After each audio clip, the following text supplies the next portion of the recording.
নমস্কাৰ মই শ্ৰী সম্প্ৰীতি বৰগোহাঁই আমাৰ মনত হততে উদয় হোৱা এটা প্ৰশ্ন হ'ল যে ৬০০ বছৰ ৰাজত্ব কৰা আহোমসকলক জনজাতিকৰণৰ মৰ্যাদা লাগে কিয়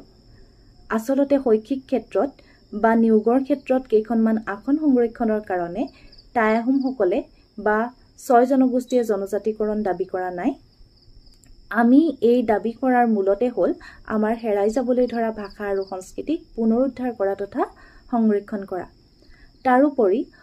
অসমৰ ৬ জনগোষ্ঠীৰ যদি জনজাতিকৰণ হয় তেতিয়া অসমত বাস কৰা প্ৰায় ৬০% লোকেই হৈ পৰিব জনজাতীয় লোক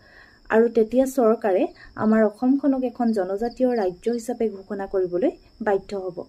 এই ৰাজ্যত আমাৰ ভূমিৰ অধিকাৰ থাকিব সাংস্কৃতিক অধিকাৰ থাকিব ৰাজনৈতিক অধিকাৰ থাকিব আৰু অন্যান্য কিছুমান সা-সুবিধাও থাকিব গতিকে আহক আমি সকলোৱে মিলি এই ৬ জনগোষ্ঠীৰ জনজাতিকৰণৰ দাবীক আৰু অধিক শক্তিশালী কৰি তুলো